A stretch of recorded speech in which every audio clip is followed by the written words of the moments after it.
你喜欢吃的甜粽子，多点红枣，少点豆沙，对不对？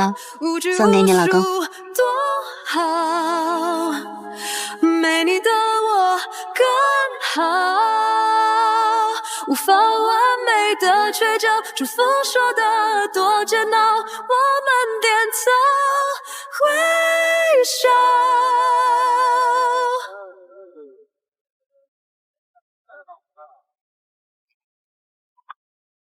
哎，你看，小心点啊，露馅了。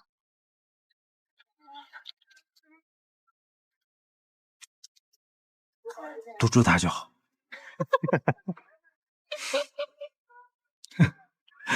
老婆做的露馅了。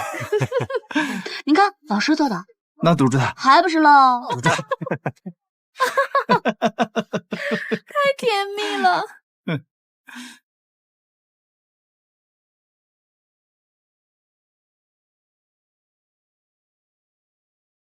你好，2230客房服务啊。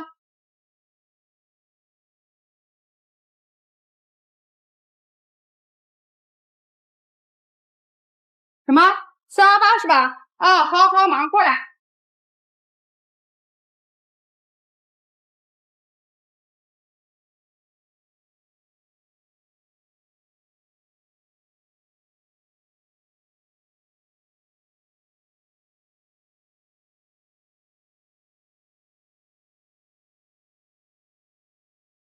这个是什么呀？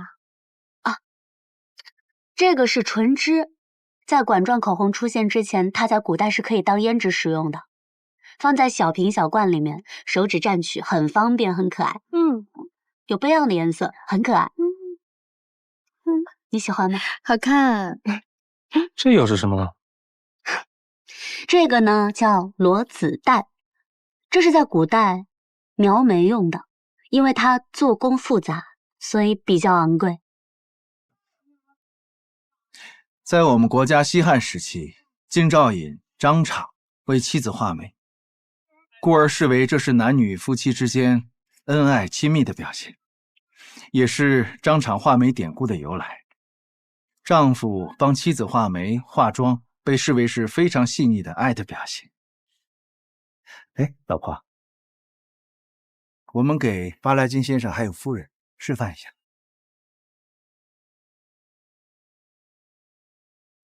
好啊。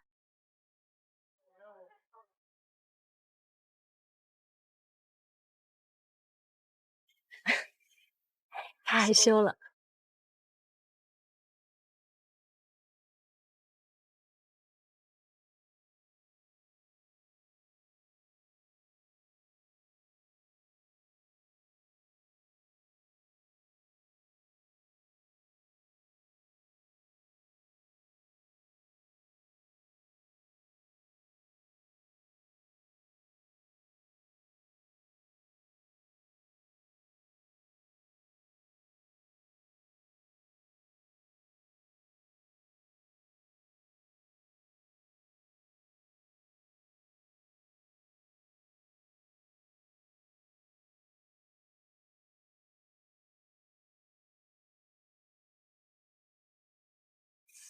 画完了。画得好吗？能给妻子画上美丽妆容的丈夫，他一定很爱你。中国有一句成语“久安其美，相敬如宾”，说的就是你们俩。有快乐的妻子，才有快乐的生活。这是巴莱金先生说的话，以后会是我的座右铭。巴莱金先生，要试试给他画画。为了让对方相信，徐岩还准备了父亲的很多著作，就连原作者的签名都被这个演员临摹了很多次。他这么做的目的，只是因为孙浩明带自己回家的时候，徐岩只能尴尬地站在一旁，甚至在这些阔太太的眼中，徐岩连条狗都不如。我们家布丁啊，就是个傻狗，除了长得好看，啥也不是。孙太太故意看着许岩出丑，就连下人都能感到许岩的格格不入。孙太太自然也不例外，她故意排挤许岩，把她当下人一样使唤，让女孩跑腿去拿外卖，话里话外都是嘲讽。我在会所点了几个菜，一会做好之后你去取一下，中门右拐，你能找到的。小许，今天人多，也没法跟你好好聊聊天。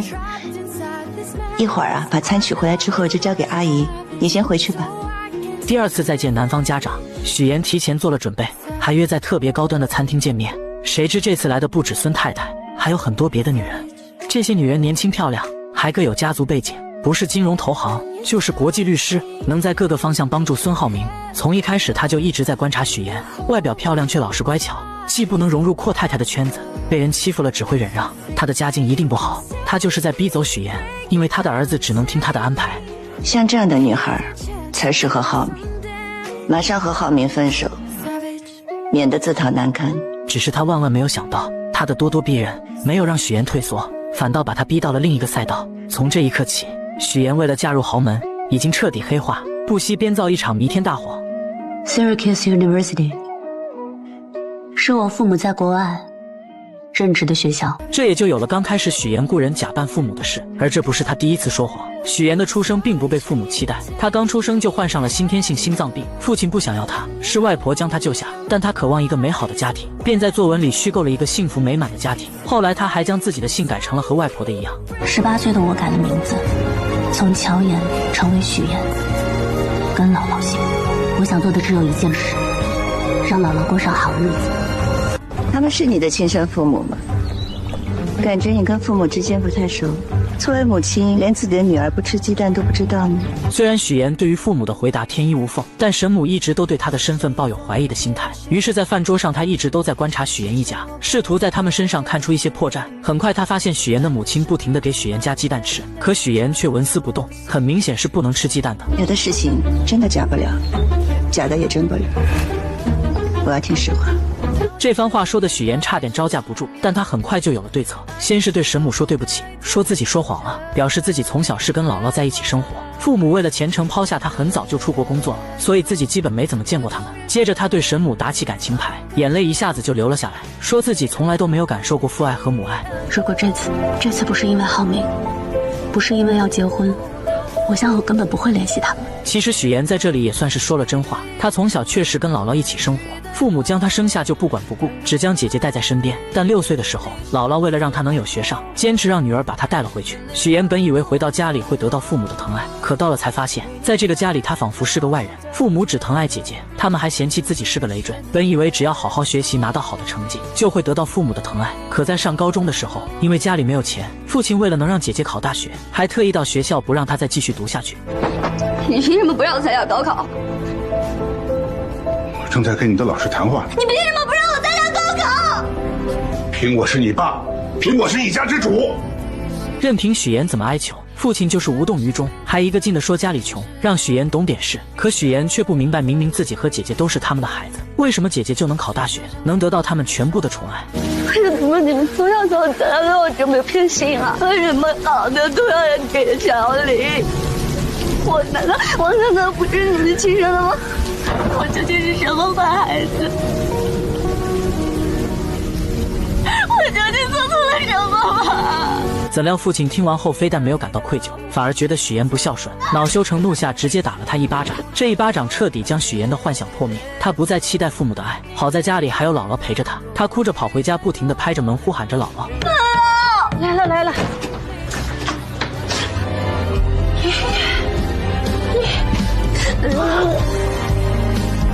许妍抱着姥姥，发誓一定要让她过上好日子。自此后，许妍一边读书一边打工兼职，毕业后顺利进入了一家电视台当策划，但她的目的是当一名主持人，奈何没有人脉，只能一步一步往上爬。而没有背景的她成为主播的发泄筒。为了保住工作，许妍只能忍气吞声，但很快事情就迎来了转机。在一次采访中，她结识了一名超级富二代沈浩明，男人帅气多金又体贴温柔，见他很冷，直接关掉了空调，宁愿自己热得脱衣服也没有一句怨言。会议结束后，许妍因为发烧直接晕倒了，沈浩明赶忙将她接住。等许妍醒来后，看见了自己手上的卡通创可贴，心里顿时暖暖的。这是许妍除了姥姥以后第一个对她有善意的人，所以不免对眼前的男人产生了别样的感情。刚才护士拔针之后，我怕你积血流血，所以帮你贴了创可贴。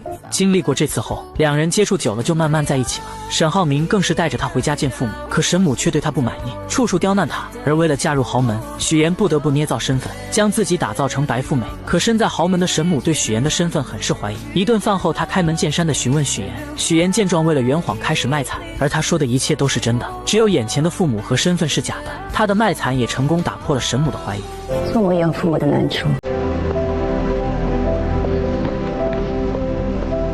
可沈母打心眼里对许妍的身份有所怀疑，便通过各种办法小心试探着她，想要查出破绽。可每次都被许妍巧妙化解，让他觉得许妍这个女孩子十分聪明，很难对付。这天他正在跟朋友们一起遛狗，许妍过来后，他就开始端着架子什么也没有说，让自己的朋友们将许妍羞辱了一番，接着就去逗狗，将许妍独自晾在一旁。我觉得这个女孩各方面品味都不行，你再考虑考虑，别急着订婚期。而许妍第一次买奢侈品就被嘲笑，对此很是无奈。于是她趁和保姆出去买菜，问问她沈家人的爱好，迫切想要从中获取一些信息。可保姆因为上次和她说话被沈母发现，早就被叮嘱过，什么事情都不敢跟许妍说。但这一趟她也没有白来，在保姆口中得知，沈浩明之前交过好多女友，但都因为沈母不满意，再加上他那些好姐妹在背后出招，就把这些女孩通通赶走了。许妍一听瞬间明白，要想攻略未来婆婆，就要先融入她这些好姐妹的圈子里。自此后，许妍便开始对这些豪门阔太们马首是瞻，他们在打球，自己就在旁边捡球跑得很欢，根本不知道人家正坐在一旁讨论他。我看这姑娘不显山不漏水的，还挺有城府的。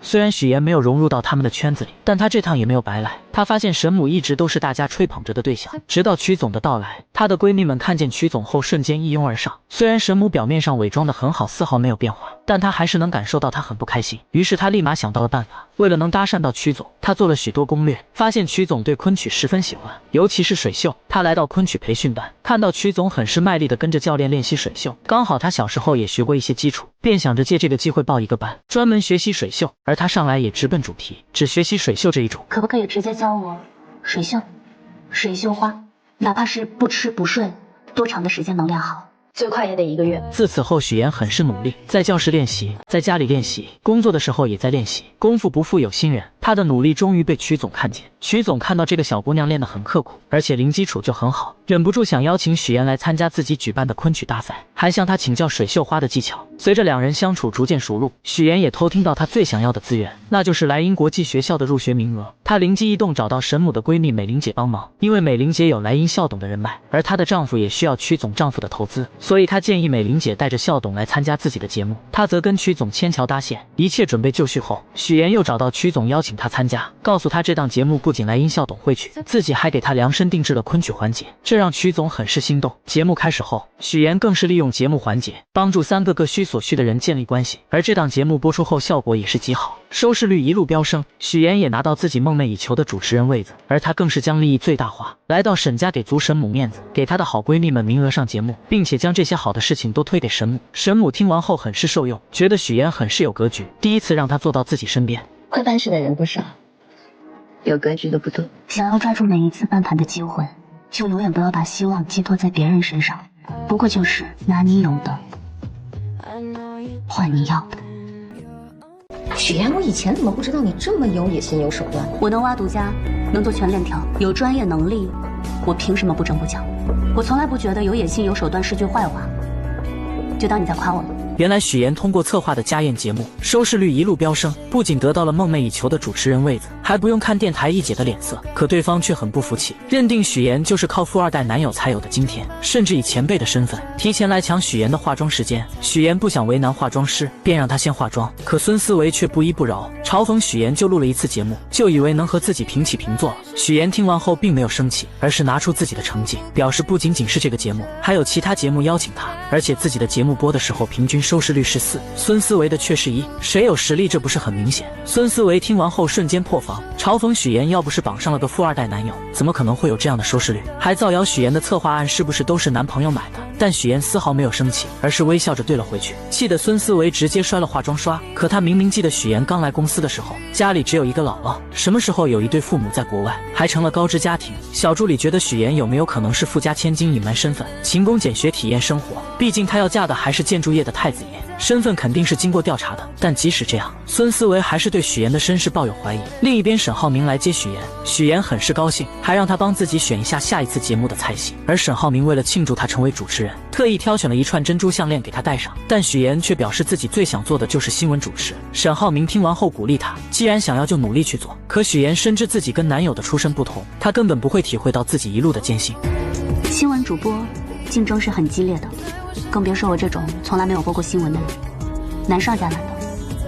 对于别人或许很难，但对于你，我一直对你很有信心。我总觉得你可以把不可能化为可能。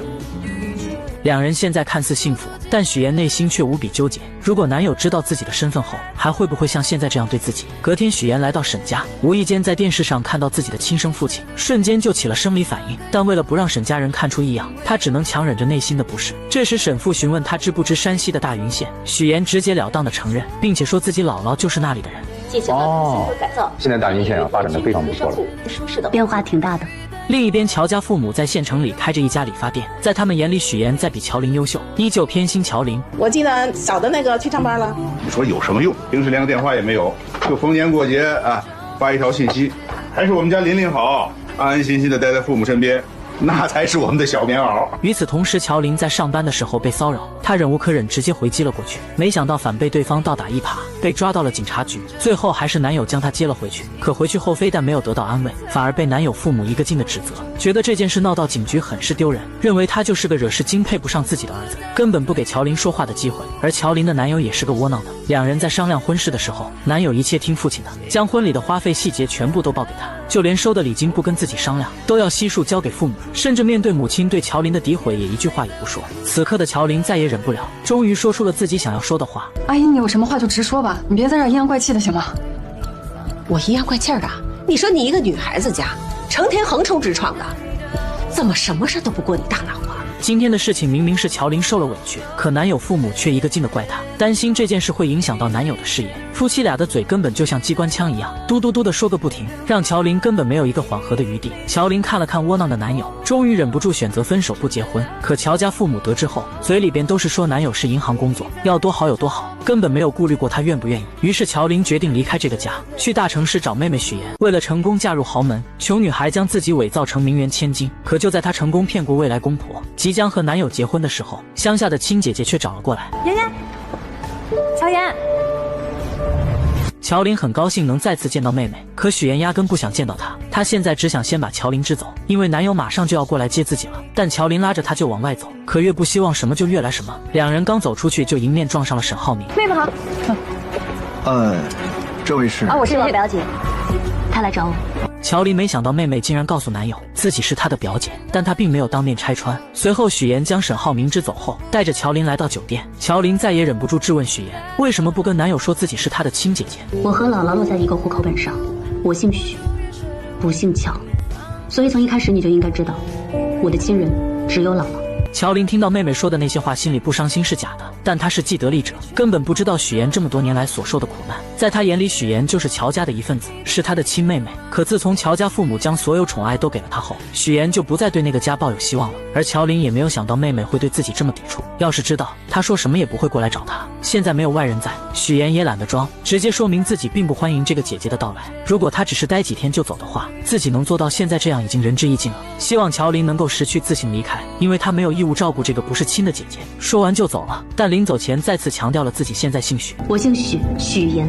乔琳听到妹妹说这些话很是震惊，心里边就以为她是绑上了有钱的男朋友，想要赶紧贴亲自己这个贫穷的亲戚。下了电梯后，许妍给姐姐转了1万用作这几天的开销，乔琳二话不说心安理得的收下了。在回去的路上，许妍想起小时候的事情，她的出生就不被期待，父母生完姐姐后想要再生个男孩，可自己偏偏是个女孩，还患有先天性心脏病，父亲嫌她是个累赘不想要，是姥姥一把屎一把尿将她带到了6岁。后来因为到了上小学的年纪，爸妈迫不得已才把她给接了回去。就在她以为能得到爸妈的宠爱时，看到的却是他们对姐姐的爱。家里煤气罐没有关闭，姐姐和自己都晕倒了，但是爸爸却选择救姐姐。之后也发现了自己在这个家里是多余的，为了能生活下去，他变得乖巧懂事，学习成绩也是学校最优秀的。但是爸爸却因为家里困难不让自己参加高考，甚至把家里的那份钱供给姐姐复读考大学。许妍真的忍不住了，觉得爸爸根本就不爱自己。我究竟做错了什么吗？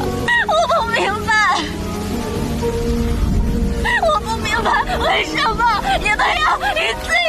小明，你们有多么不爱我？为什么？我为什么要成为你们的女儿？小时候的许岩根本就不明白自己到底做错了什么，为什么所有人都不爱自己，自己只有姥姥。爸爸的那一巴掌打在他的脸上，许岩觉得自己真的是被亲人抛弃的人。他跑着回家找姥姥。姥姥，姥姥，来了。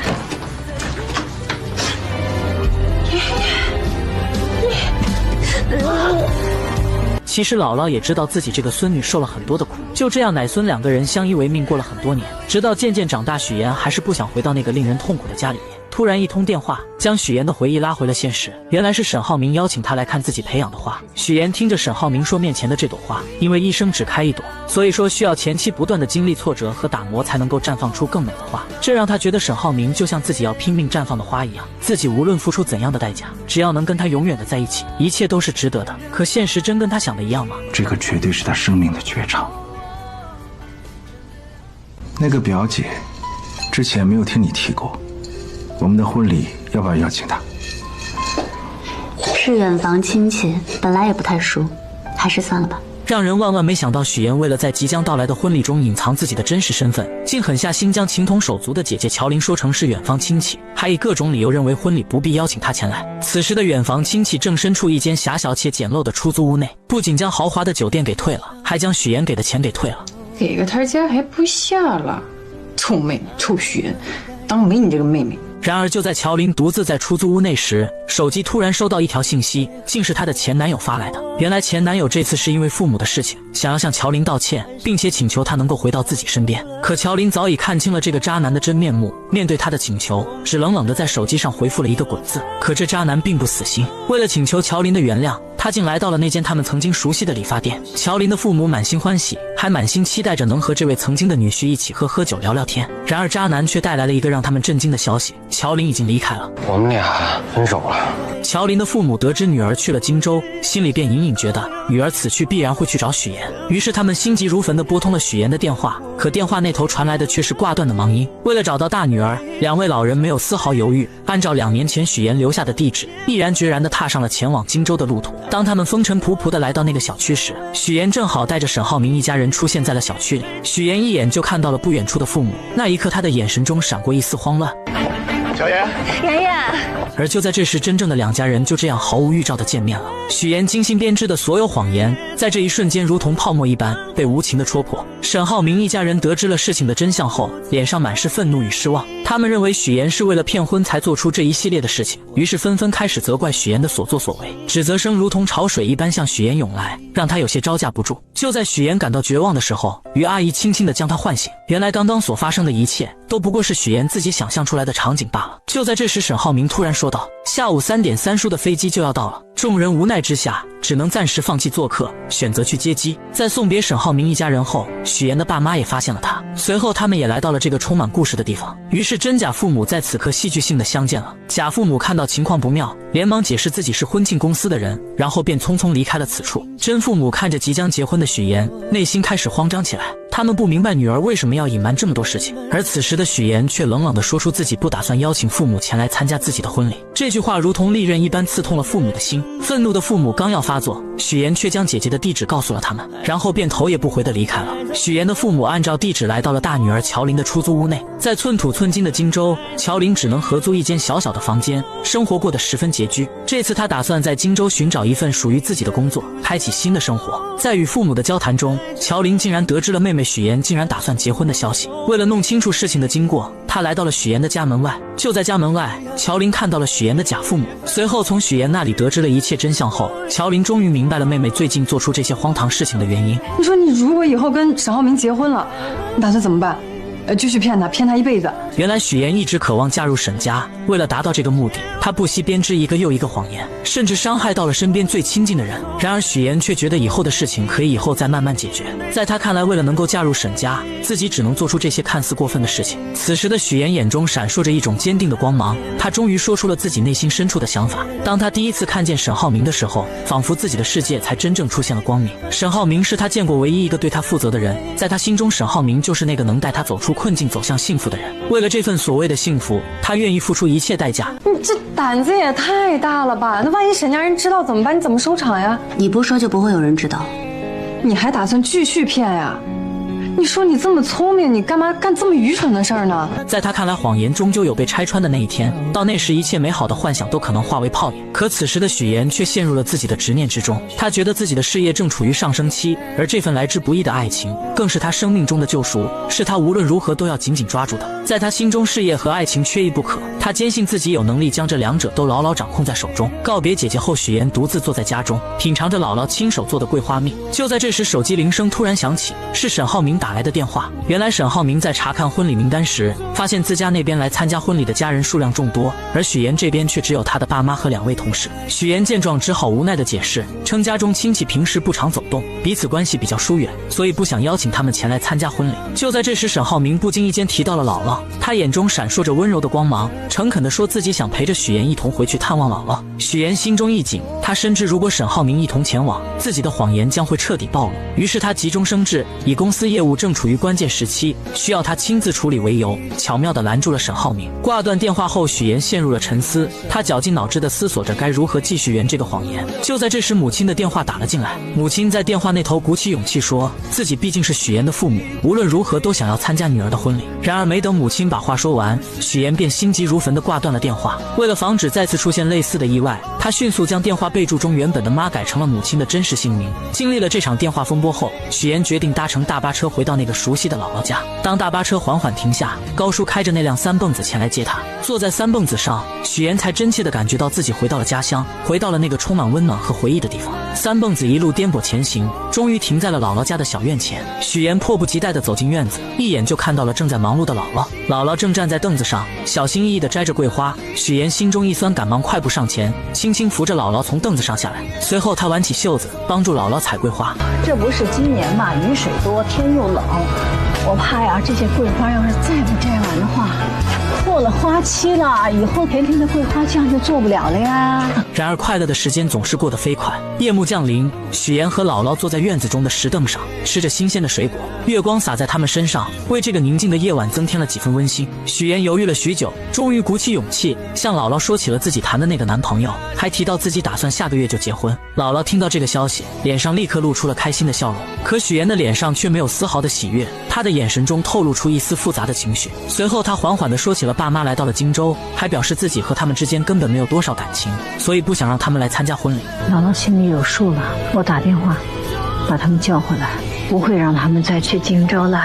姥姥看着自己一手带大的许妍，她原本打算把许妍的婚礼办得漂漂亮亮的，让所有人都看到她的幸福。然而许妍却委婉地说起路途太远了，不希望姥姥太折腾。可听到许妍这样说，她知道许妍有自己的难处，于是姥姥便说起自己不想去了，并让她以后带来结婚照片就行。那一夜对于许妍和姥姥来说都是一场揪心的夜晚。当许妍将剩下的水果放进冰箱时，意外地看到了冰箱中满满的都是姥姥亲手做的桂花蜜。那一瓶瓶桂花蜜仿佛是姥姥对她无声的爱。许妍再也忍不住了，泪水夺眶而出，顺着脸颊滑落。对姥姥的感情在这一刻终于彻底爆发，那些被她压抑在心底的思念和愧疚，如同决堤的洪水一般汹涌而出。我一定会接你到荆州去的，我一定会让你过上好日子。在返程的途中，许妍再次回想起以前，家里没有人记得她的生日，只有姥姥记得，每年都会把她叫回来过。是姥姥供她读完高中考上大学，上大学的时候是姥姥拿出一辈子的积蓄给她，所以许妍什么都不在乎，她只想赚很多很多的钱，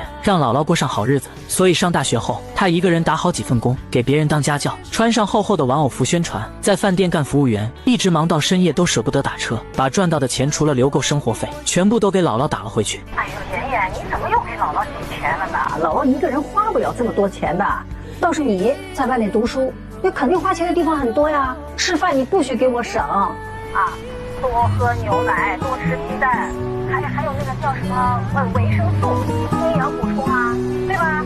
我知道了。这么多年，要不是姥姥，她也不会坚持到现在。我告诉自己，只有通过勤奋和努力，才能帮自己翻越一座又一座的高山。只有让自己强大，才是一劳永逸的事。只有达到所有的目标，才能弥补我所有的过失。回到荆州后，许岩的生活又迎来了新的变化。刚与他见面的沈浩明满心欢喜地送给他一颗20克拉的大钻戒。此时的许岩心中五味杂陈，他深知自己曾经为了某些目的撒下了谎言，如今必须要靠自己的力量去弥补那些过失，去报答那些自己对不起的人。第二天，沈浩明来到公司，意外地见到了一个老朋友方磊。陈总好，我叫方雷，接下来为您汇报178号地的风险评估报告。方磊身着干练的职业装出现在沈浩明面前，随后他开始有条不紊地给沈浩明介绍对于本次竞拍土地的看法。他的见解独到而深刻，让沈浩明不禁对他刮目相看。下班之后，沈浩明特意找上了方磊，他心中充满了好奇，便问起方磊为何一声不响地回国并来到自己的公司。方磊嘴角微微上扬，打趣地回绝了这个问题。接着他拿出了一张曾经大学时期沈浩明送给自己的衣服照片。你大2的时候在皮划艇大学生联赛上赢得了这件奖品，我说喜欢，你二话不说就送给我了，我超级开心。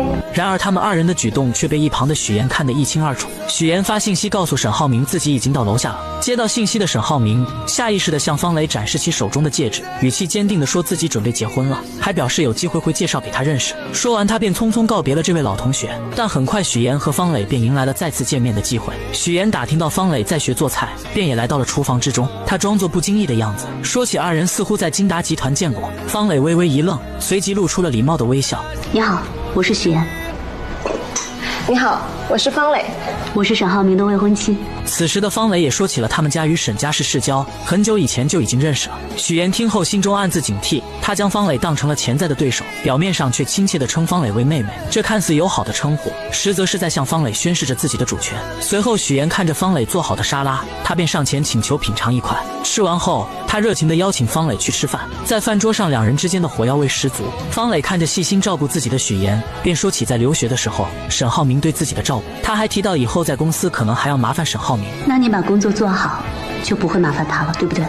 眼看在言语上似乎占不到上风的方磊，便说起了许岩这么漂亮，和沈浩明即将要结婚，自己准备给二人当伴娘。在这场爱与较量的复杂乐章中，许岩、沈浩明和方磊三人之间的关系错综复杂，他们的故事有将会如何发展？女人伪造身份，终于如愿嫁入豪门，为了不被人揭穿，自家那边的亲戚一个都没请。就在她以为一切顺利的时候，还是被熟人给认出来了。我怎么看着像佳佳的同学许岩？我是有点像啊。许岩看到熟人后，整个人都惊呆了，因为假扮他父母的人冒充的就是同学父母的名字。当初自己就是借用同学的关系骗到了人家的签名，为了不被看穿，她连忙找理由要将两人支走。可没想到丈夫一家人已经过来了。这两位是？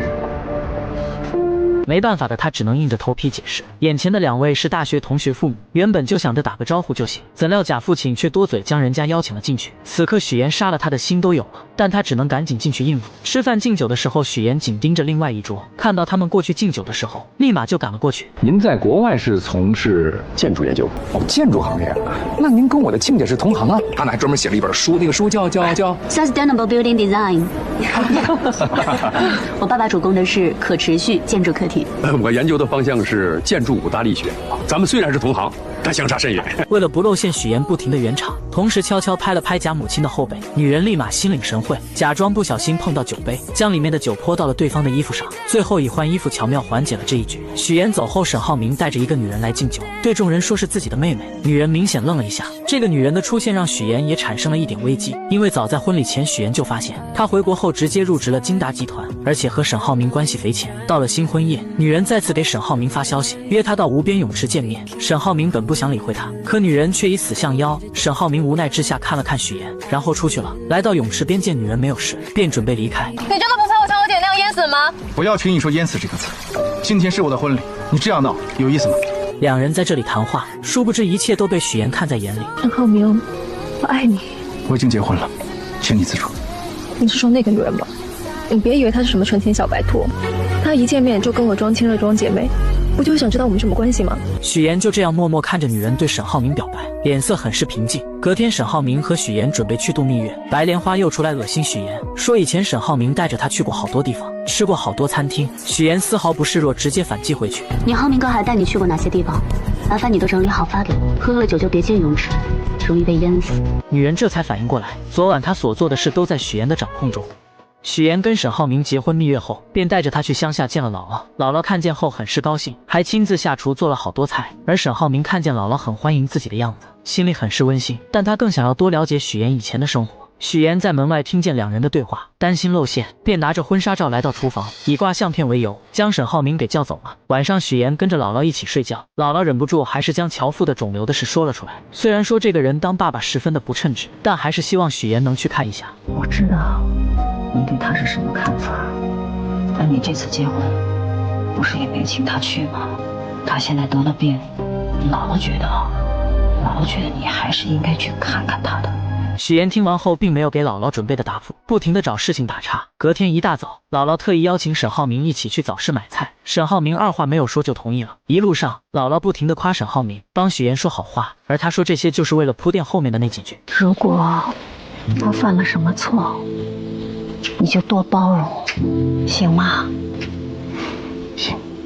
姥姥认为许岩嫁进沈家肯定使用了不正当手段，所以才这么跟沈浩明说。殊不知沈浩明早已知道一切。离开前许岩还是心软了，悄悄地给父亲了一些钱治病。回到荆州后，沈浩明给了许岩一个惊喜，送给他一座四合院，用于他工作和邀请豪姐们。许岩听完后都惊呆了，这样的人他怎么能不心动呢？而沈浩明看着许岩一言不发的样子，表示她是自己的妻子，自己会协助她完成任何的愿望。进去后，沈浩明看到上个业主给孩子量身高留下的痕迹，回忆起小时候的事情。可许岩却回想到了小时候一家人都忽略了自己，从来都是给姐姐量身高的场面。沈浩明见她失落的表情，便向许岩索要口红量身高。许岩那一刻心里便很感动，更是有很多的触动小时候没有完成的那些心愿，丈夫帮自己已经完成了。两个人深深地看着彼此，本以为日子会这么幸福下去，可许岩的对头却揪着她不放，将假扮他父亲的人找了出来。谁也未曾料到，来到荆州后干起化妆品推销员的乔琳，竟然意外地遇上了自己大学时期暗恋的同学于一鸣。刹那间，乔琳心中涌起一阵惊喜。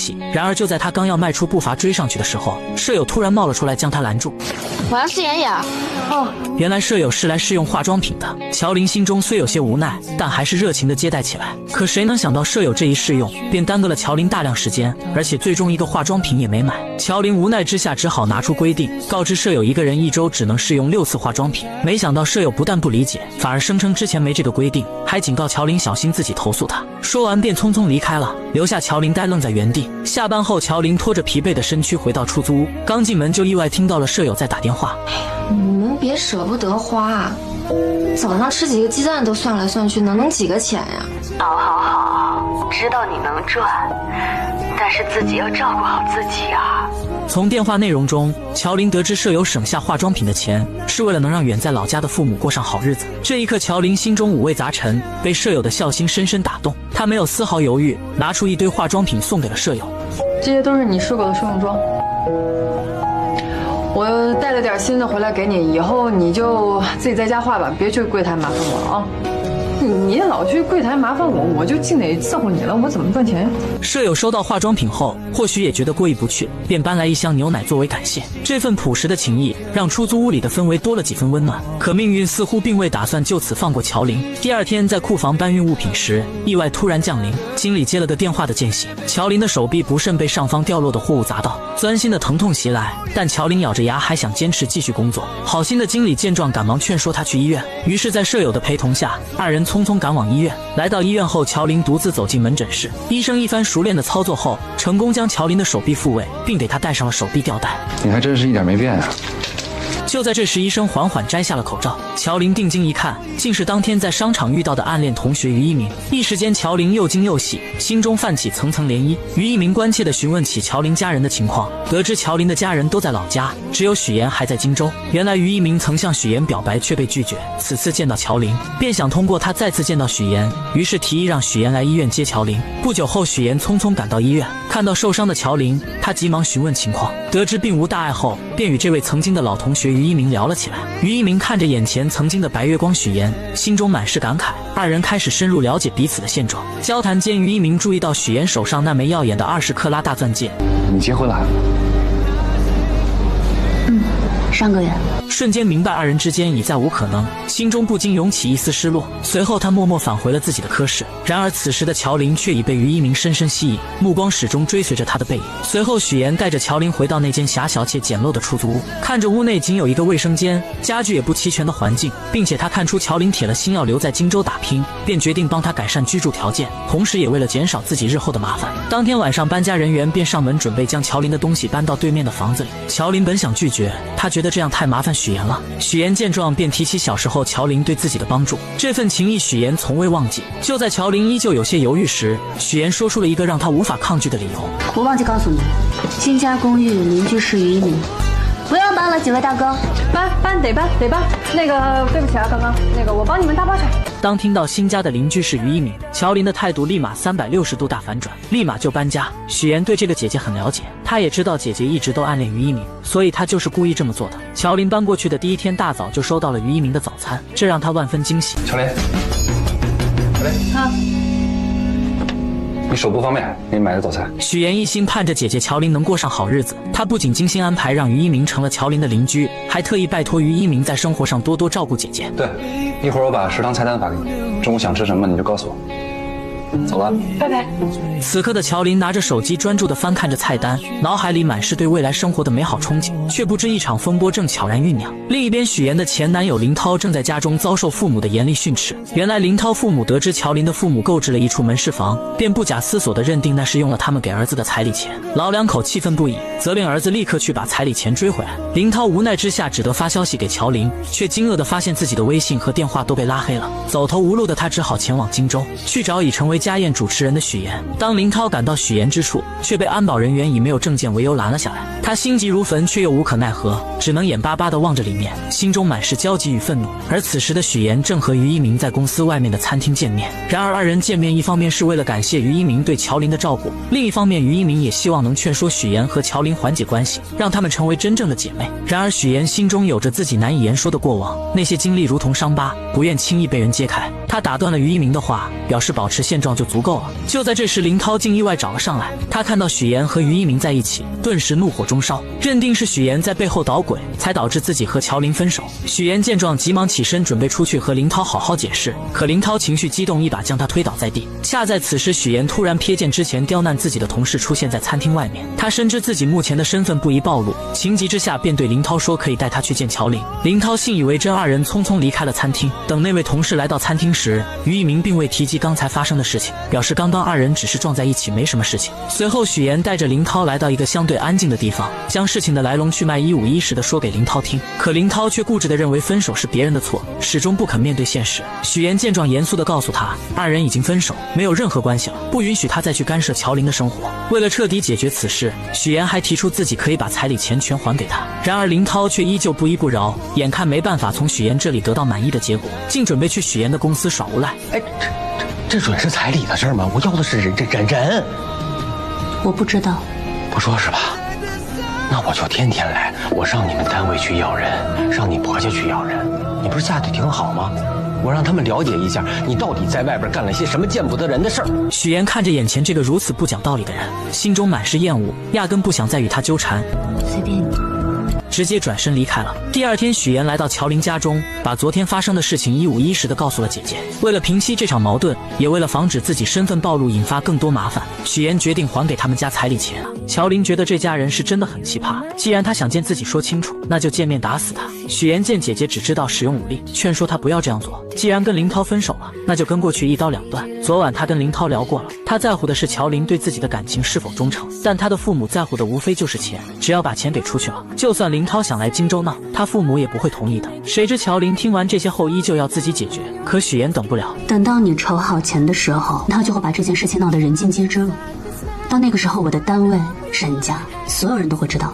我还以为你是在为我着想呢，原来是怕自己谎言被拆穿了。就在两人讨论这件事的时候，殊不知沈浩明也知道了，他默默地帮许岩处理，让助理调查林涛的工作情况和人际关系。不出半天，林涛父母的银行卡就收到了一笔钱，如许岩所料，钱一到账，他们就打电话让儿子回来。可林涛就是不听，非要见到乔林了解事情真相才肯回去。但通过沈浩明的发力，隔天银行就把林涛给叫回去了，还以他优秀为由，要给他增加工作任务。领导的这波夸奖让林涛有些丈二和尚摸不着头脑。同时意外的还有许岩。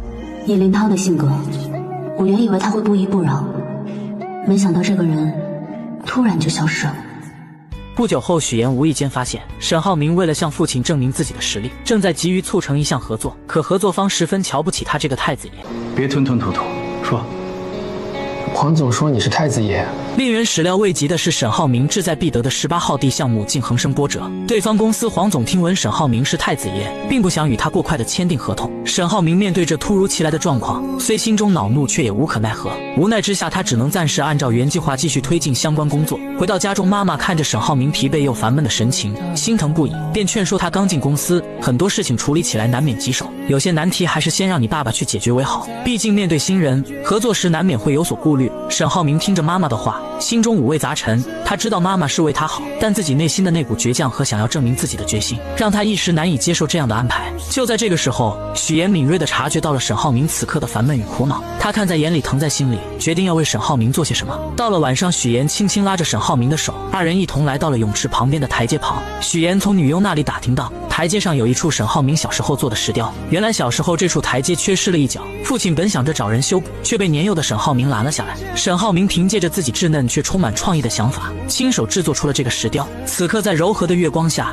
许岩看着石雕上面有一只小熊和一扇窗户，他意识到这只小熊就如同小时候的沈浩明，躲在房间中。虽然内心可能充满了孤单与无助，但他却总是把所有的不开心都深埋在心底，只展现出开心快乐的一面给外人看。所以我就给他按了一盏小灯，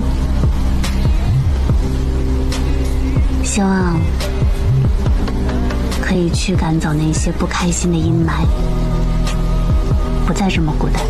也就在这个时候，许岩希望沈浩明能明白，真正的伴侣不仅能看到他的光芒，更能与他一同分担生活中的风雨。终于，浩明被许岩的真诚和温暖所打动，那道一直紧闭的内心防线渐渐有了松动的迹象。他轻轻将许岩拥入怀中，二人在这静谧的夜晚紧紧相依。为了帮助沈浩明解决18号地项目的难题，许岩开始四处奔走，积极打听对方公司黄总的消息。经过一番不懈的努力和多方打听，他终于得知黄总为人十分古怪。原来黄总的老婆曾经身患重病，黄总不顾一切地放下所有的工作和生活，全心全意地陪着老婆四处看病。然而尽管他付出了所有的努力，倾尽了所有的心血，最终还是没能保住老婆的生命。这件事对黄总的打击极大，将他原本平静的生活彻底打乱。此后他的许多行为都变得十分奇怪。如今他在世上唯一的亲人，就只剩下在养老院的岳母于淑芬。于是一个计划在许岩的脑海中逐渐成型。第二天，许岩以捐款的名义精心准备后，成功来到了养老院。在与工作人员一番客套的交流后，他便怀着忐忑又期待的心情，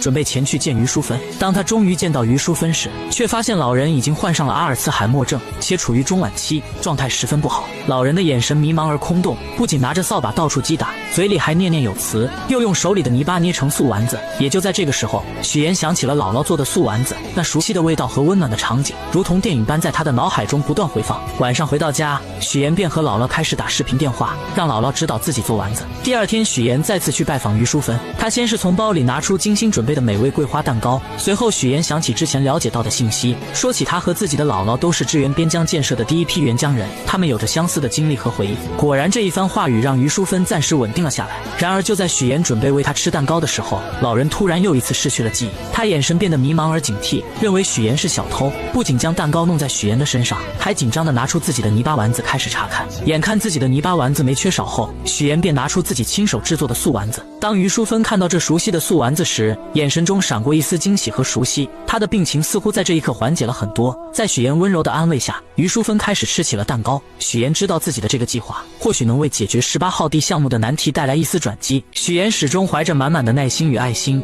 一次又一次地来到养老院陪伴于淑芬。他知道对于患有阿尔茨海默症的老人而言，陪伴与关怀是治疗病情的良药。许岩日复一日来到养老院，陪于淑芬坐在电视机前，和他一起看着那些充满生活气息的电视节目。锻炼时间到了，许岩会和于淑芬一起做操。到了吃药的时间，许岩更是格外用心，想方设法看着老人把药吃下去。终于在许岩日复一日的悉心照料下，奇迹终于出现了。于淑芬的病情有了明显的好转，她那原本混沌的眼神中渐渐有了清晰的光彩，甚至还能清晰地认出这个一直陪伴在她身边的女孩。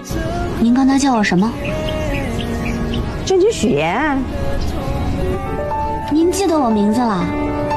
我一直记着你的名字呀。于淑芬病情的好转，自然也引起了黄总的注意。黄总平时工作繁忙，很少有时间来看望岳母，但每次来都能看到许岩在这里无微不至地照顾着老人。他看着许岩耐心地为岳母做出的这些事情，心中涌起一股深深的感动。他意识到这个女孩是多么的伟大，于是黄总开始多方打听许妍的身份。经过一番努力，他终于得知，原来这个一直默默照顾自己岳母的女孩，竟然是沈浩明的妻子。随后，黄总约上了沈浩明。这段时间，你爱人许妍经常去照顾我岳母，我岳母的病情也得到了缓解，状态也比之前好了许多。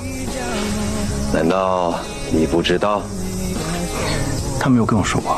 这次见面，黄总表面上说是想和沈浩明一起打球娱乐一下，然而随着交流的深入，话题逐渐转到了工作上。沈浩明敏锐地察觉到这是一个难得的机会，他开始有条理地分析起黄总公司目前面临的问题。他指出，如今黄总的公司正面临着明远集团的激烈竞争，在市场上处于十分被动的局面，而只有2家公司展开合作，才能整合资源，发挥各自的优势，完美解决当前面临的问题，让黄总的公司顺利进入核心的竞争圈，在激烈的市场竞争中占据一席之地。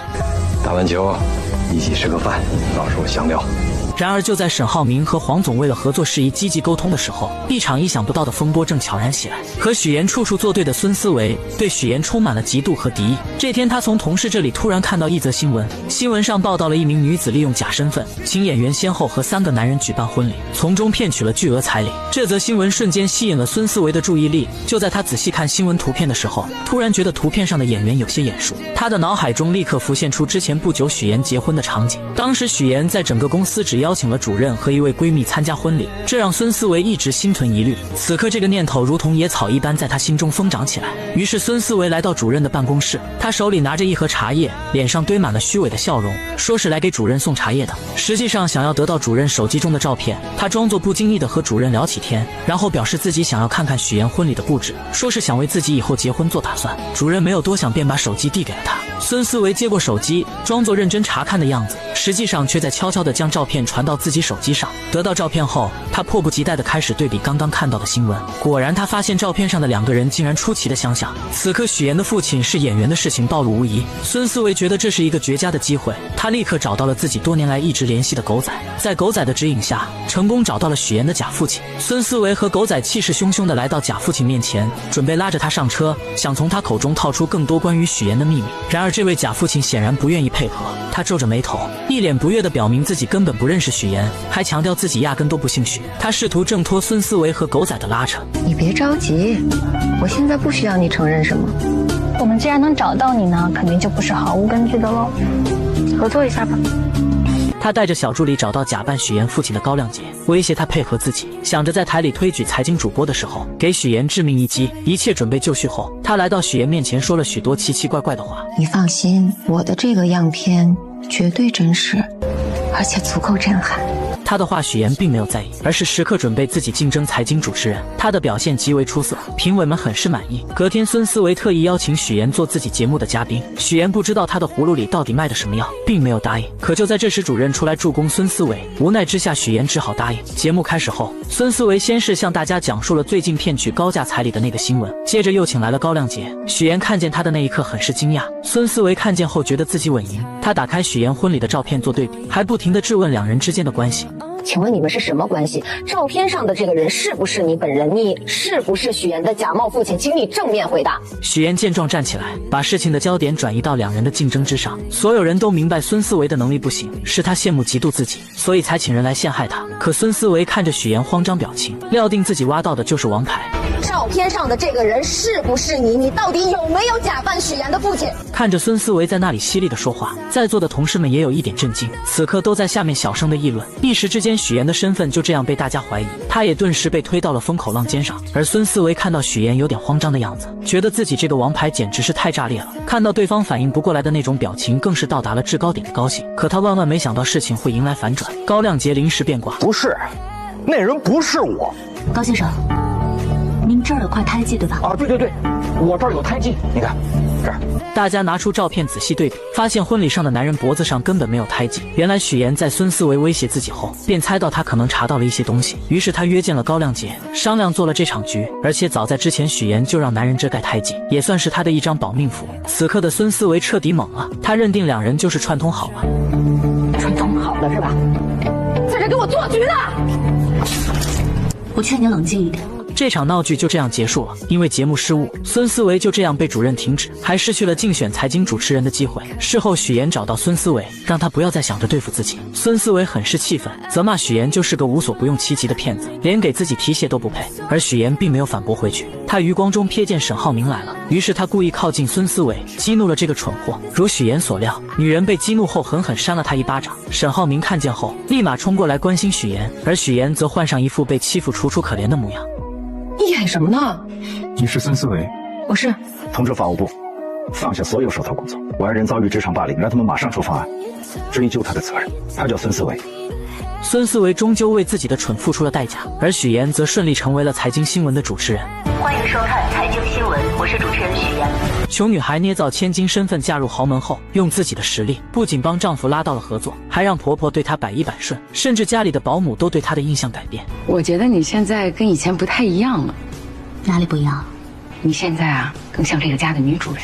唯有家里的小弟弟对她意见颇大。原来自从许岩嫁给沈浩明后，大家都开始各自忙碌，从来没有人在乎弟弟浩辰的感受。为了引起大家的注意，浩辰不是在学校打架，就是各种闯祸。老师3天2头的给沈母打电话，沈母虽然是豪门太太，但也害怕老师的电话。同时她和沈父应酬很多，根本没有时间去处理这些事情。她见许岩很有耐心，便让他帮忙带浩辰。而她刚把许岩拉进家长群，就看到班主任在群里发浩辰跟同学发生冲突，还把人家给打伤了。许岩看了看正在斗狗的婆婆，只能硬着头皮去学校处理。处理完后，她本想着跟浩辰谈一谈，想知道他闯祸的原因，可浩辰并没有理会她，直接离开了。回到家后，许岩将学校的事情告诉了众人。婆婆嫌麻烦，决定将浩辰送去国外读书。这番话正好被回来的浩辰听见，他以为是许岩告状，才让妈妈起了送自己去国外的念头，因此把自己受到的所有冷落都怪在了许岩身上。你来了，先是让我哥喜欢上你，然后又讨好我爸妈，让他们都喜欢上你，结果没想到我不吃你这一套，然后你就想把我赶走，对不对？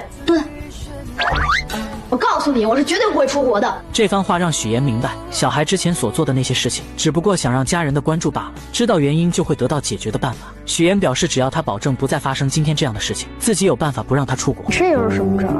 隔天，浩辰去学习马术，往常都是哥哥来陪自己的，今天却是许岩来的，这让他内心无比失望。而为了吸引哥哥和爸妈的注意，他松了马蹬，故意摔到地上，造成骨折。这方法确实好用，爸爸妈妈和哥哥都陪在他身边，可也就见效一回。沈母请来护工后，就因为工作和沈父匆匆离开。沈浩明嘱咐了许岩后也离开了。看到自己又是一个人，男孩将气都撒到了护工身上。不要走，走，不要你不要就不要走，人呢？太不像话了，不是，大家许岩看见后，默默地将地上的东西捡了起来，并表示这4个星期都是他陪着，要是再不听话就收拾他。浩辰一听，立马来了鬼点子，他开始使唤许岩，一会要吃水果，一会要喝水，挑3拣4的，就是故意为难许岩。但许岩并没有惯着他。哥在的时候你就当乖小孩，你哥走了你就欺负我是吧？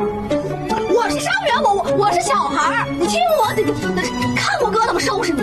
两人独自相处下，浩辰不再排斥许岩，许岩也用自己的方式靠近这个孩子。通过自己的方式，许岩成功和浩辰成为了好朋友。晚上，沈浩明赶了过来，许岩将自己录的视频拿出来给他看，明显能看出来男孩是故意的。现在的许岩是最懂浩辰的，因为浩辰想要的也是自己当初最想要的。小时候为了让爸妈注意自己，他也曾用过这个招数，可只要姐姐一出现，爸妈所有的爱都会加注在他身上。一个幸运的童年可以治愈一生，但不幸的童年要用一生去治愈。两人并不知道，弟弟根本没有睡觉。自此后，许岩成为这个家里浩辰最喜欢的人。而许岩为了帮浩辰完成心愿，他把画本拿给公婆看。在浩辰的世界里，爸妈回到家永远拿着手机，而自己则躲在孤僻的角落里。所以浩辰想要的不是 iPad， 也不是手机，他想要的可能是你们最珍贵的东西，就是时间。